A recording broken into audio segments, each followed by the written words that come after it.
권리금이라는 존재는 사실 허상에 가까운 돈이라고 생각해야 돼요. 특히나 바닥 권리금, 영업 권리금은 더 그런 추세로 가고 있어요. 최근 들어서 이 권리금을 많이 주지 않고 창업하는 게 대세가 되고 있는데, 특히나 코로나 이후로 사람들의 성향이 점차 바뀌고 있음을 느껴요. 실제 시설 권리금이 아닌 좀 전에 말씀드린 바닥 권리금, 영업 권리금에 대해서는 예비 창업자 입장에서 쉽사리 수긍을 하지 못하는 분위기도 팽배해지고 있어요. 파는 사람은 권리금을 많이 받기 위해서 주변 바닥 권리금 시세, 또 온갖 매출 자료나 수익 자료를 보여주면서 증빙 같은 걸 해요. 하지만 이제 사는 사람 입장에서는 이 권리금을 예전과 같은 가치의 권리금으로 보지 않으려고 해요. 왜일까요? 네 가지 이유가 있는데 지금 바로 한번 말씀을 드려볼게요.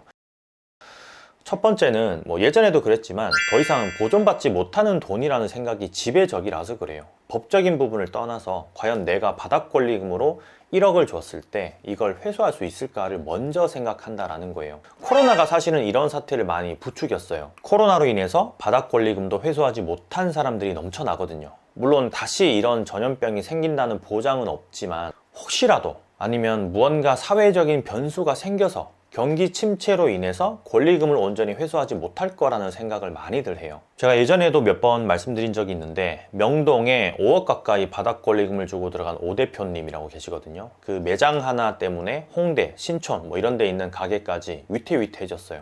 아무리 코로나라도 홍대와 신촌에 있는 술집은 그나마 좀 버틸만 했는데, 투자금이 가장 높았던 명동 때문에 이 법인 매출이 급감하고 대출을 계속해서 받아야 했어요. 지금까지도 고생을 하고 있고 권리금은 좀처럼 회복할 기미를 보이지 않고 있죠. 코로나가 거의 끝나가는 분위기라고 한들 명동에 내놓으라 하는 가게들 외에는 매장을 쉽사리 권리금을 주고 들어올 사람이 아직까지도 없다라는 거예요. 그 매장을 권리금을 받고 온전히 손해 없이 나오려면 아마 지금으로부터도 좀 한참을 더 기다려야 할지도 몰라요. 권리금에 대한 법적인 보호장치가 생기긴 했지만 사실상 바닥 권리금, 영업 권리금은 그 어느 누가 측정해주는 부분이 없어요. 파는 사람과 사는 사람의 어떤 심리적, 눈치 게임으로 낙찰자가 정해지는 부분이 크고요. 그러다 보니까 선수들 사이에서는 시장에 눈이 밝지 않은 사람들을 벗겨먹는 수단으로 사용이 되고도 있어요. 실제 수많은 컨설팅사를 보더라도 이쪽에서는 권리금이 2억인데 저쪽에서는 1억 5천만 원이고 또 다른 곳에서는 겨우 5천만 원이에요. 주인에게 직접 물어보면 무권리로도 지금 당장 계약을 할 수 있다고 하는 케이스도 있고요. 연락을 주신 분들 중에서도 이런 사례로 인해서 권리금을 허공에 날린 케이스가 있어요. 권리금이 정말 제대로 된 권리를 행사할 수 있는 금액인지 아리송한 분위기가 권리금을 많이 주지 않으려는 상황을 만드는 게 아닐까 하는 생각마저 들어요. 두 번째는 이제 예비비가 무엇인지 아는 사람들이 많아서예요. 줄곧 강조했던 내용들이 매장을 차릴 때 이 예비비가 반드시 있어야 하는 것이었어요. 1억을 가지고 창업을 하면 예비비로 3천만 원은 있어야 한다는 거죠. 사실 이 부분은 잘 지켜지지도 않을 뿐더러 머리로만 이해하지 실제 닥치기 전까지는 절대 수긍하지 못하는 것이기 때문에 그저 그런 이론으로만 남았을 뿐이에요. 업계에서도. 다만 직접 겪어본 사람들 입장에서는 이 예비비가 얼마나 중요한지 잘 알고 있기도 해요. 장사는 처음부터 이 대박을 치려는 생각은 애초에 하지 말아야 돼요. 적어도 6개월은 자리를 잡는 기간, 알리는 기간, 사람들이 인지할 수 있는 기간으로 여겨야 한다는 거죠. 그러려면 좀 더 버틸 수 있는 여유가 필요하고 권리금 대신에 여유 자금으로 그 기간을 버티는 거예요. 최근 사람들은 똑똑해졌어요. 예전처럼 무턱대고 아무 생각 없이 창업을 하는 사람들이 많이 없어졌다라는 얘기죠. 이 예비비에 대한 기준도 확실히 세우고 있고요. 내가 6개월간 월 100만 원만 벌게 되더라도 생활이 가능하게끔 자금 계획을 세우고 진입을 한다라는 거예요. 이 권리금이 창업비보다 높거나 권리금이 창업비와 좀 비슷할 때 웬만한 자본가가 아닌 이상은 예비비를 가지고 시작하기가 힘들어요. 그러다 보니까 최근 창업을 하는 분들을 보면 권리금 대신에 예비비를 많이 가지고 가려고 해요. 초반부터 마케팅이니 홍보니 큰 돈을 들이지 않고 동네에서 자리를 잡을 수 있는 시간을 가지는 거예요. 권리금 항목에 큰 돈을 쓰지 않는다라는 거죠. 그래야 오래 살아남을 수 있다는 걸 코로나로 비로소 깨우친 거예요. 자본가들이 하는 방식을 미니어처 버전으로 그대로 답습하고 있어요. 똑똑하죠. 권리금에 들어가는 돈보다 오히려 좀 더 외곽으로, 좀 더 구석으로, 좀 더 핫하진 않더라도 경쟁력으로 올 수 있게끔 하는 매장을 만들려고 노력하는 사람들이 많아졌다라는 거죠. 더 이상 권리금이 손님을 보정해주지는 않는다는 걸 안 거예요. 권리금을 예비비로 치환하고 창업을 하는 거죠. 세 번째는 공간의 힘을 믿는 사람들이 많아졌기 때문이에요. 이게 무슨 말인가 하면 상권의 힘을 믿고 권리금을 많이 주는 대신에 공간에 그 돈을 투자해서 사람들을 끌어모은다라는 거예요. 스마트폰이 나오고 나서 이런 경향이 점점 더 강해졌었는데 인스타그램과 유튜브가 호황을 맞으면서 이제 손님을 끌어들이는 매장을 만들기 위해 좀 노력을 하고 있어요. 조명 하나를 하더라도 조금 더 고급진 걸 할 수도 있고 파사드 인테리어비에 상당 부분을 좀 투자해서 힘을 줘요. 그래야 노출이 잘 되고 사람들의 입에 오르락내리락 할 수 있으니까요. 매장에 집기며 타일, 메뉴판까지 이색적이거나 조금은 고급스럽게 컨셉을 맞춰서 소문이 날 수 있게끔 디자인을 하는 거예요.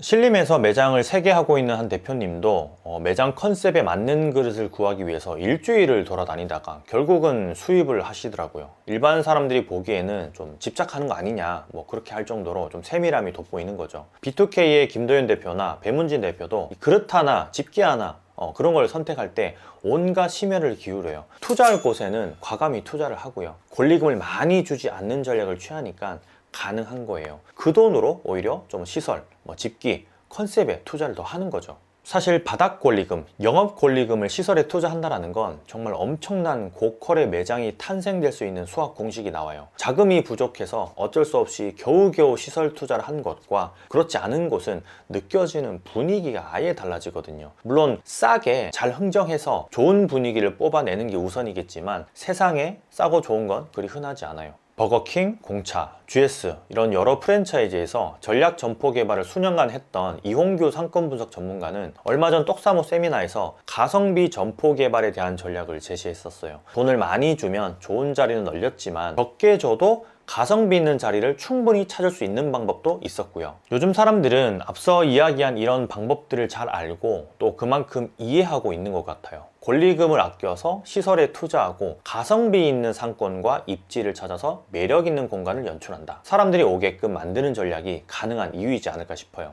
마지막 네 번째는 내 실력을 믿지 못하는 부분 때문이에요. 사실 상권이 좋고 이미 영업이 잘 되고 있는 곳이라 할지라도 사람이 바뀌면서 매출이 하락하는 곳은 분명히 있어요. 앞서 이야기한 컨설팅 업체에서 자주 저지르는 일이기도 하고요. 그러니까 운영을 잘할 사람을 그들은 굳이 원하지 않아요. 그저 돈이 있으면 중개를 해주기 때문이죠. 운영은 그 뒤에 문제이고요. 그런데 워낙 코로나 때 이런 문제가 많이 터지다 보니까 스스로 점검해보는 사람들이 많아졌어요. 과연 내가 좋은 상권을 돈을 주고 들어가서 아니면 이미 영업이 잘 되는 곳을 인수받아서 장사를 했을 때 지금의 이 매출을 유지하거나 더 끌어올릴 수 있을까 하고 말이에요. 이쪽을 보시면 해당 콘텐츠를 보실 수 있어요. 과거에 제가 만들었던 콘텐츠인데 꼭 참고를 해보셨으면 좋겠어요. 자, 이런 고가의 권리금, 인수 창업이 먹혔던 때는 코로나 전이나 가능한 부분이 아닐까 싶어요. 기존의 매장을 넘기는 사람들도 예전에는 자기 매장에 대한 애착이 있어서 어느 정도 좀 소통이 되는 사람에게 넘기려는 게 있었어요, 실제로. 하지만 지금은 그런 곳이 대부분 사라졌죠. 돈만 쳐준다면 바로바로 계약을 해버리니까요. 그런데 장사를 한 번도 해보지 않은 사람이 상권이 좋다고, 영업이 이미 잘 된다고 운영까지 잘할 수 있을까요? 직원 관리부터 시작해서 매장에서 발생하는 온갖 사건들, 심지어 오토 매장이라고 컨설팅 회사에서 소개를 받아서 넙죽 계약을 한 사람들의 실패 사례를 너무나 많이 봤기 때문에 인지하고 있는 분들이 좀 많은 것 같아요. 내가 이뤄낸 결과물이 아니기 때문에 운영 역시도 쉽지 않겠구나 하는 걸 인지한다라는 거예요, 많이들. 권리금이 제대로 된 권리를 행사할 수 있는 돈으로 사용되지 않을 거라는 걸 아는 거죠. 스스로를 체크하는 사람들이 많아질수록 똑똑해지는 사람들이 늘어날수록 이 권리금에 들어가는 돈은 최대한 줄이려는 분위기는 더 커지지 않을까 싶어요. 코로나 이후로 없어졌던 권리금이 다시금 생겨나고 있어요. 하지만 이제 스마트해진 창업자들이 그 권리금을 제대로 된 권리금으로 평가하지 않고 있는 분위기도 좀 팽배해요. 물론 시간이 지나면서 좋은 자리, 좋은 매장들은 그만큼의 값어치를 하겠지만 많은 예비 창업자들이 권리금을 절약해서 다른 곳에 투자하려는 그런 성향을 내비추고 있어요. 초보 창업자일수록 권리금 많이 주면 큰일 난다라는 그런 백종원 대표의 교훈이 좀 떠오르는데, 반대로 권리금을 많이 줘야 좋은 매장을 살 수 있다라는 어떤 중간책들이 점점 사라지지 않을까 하는 생각도 동시에 드네요. 그럼 건프로이만 들어갈게요. 감사합니다. 오늘도 많이 판 하루 되시길 바랍니다. 힘내세요.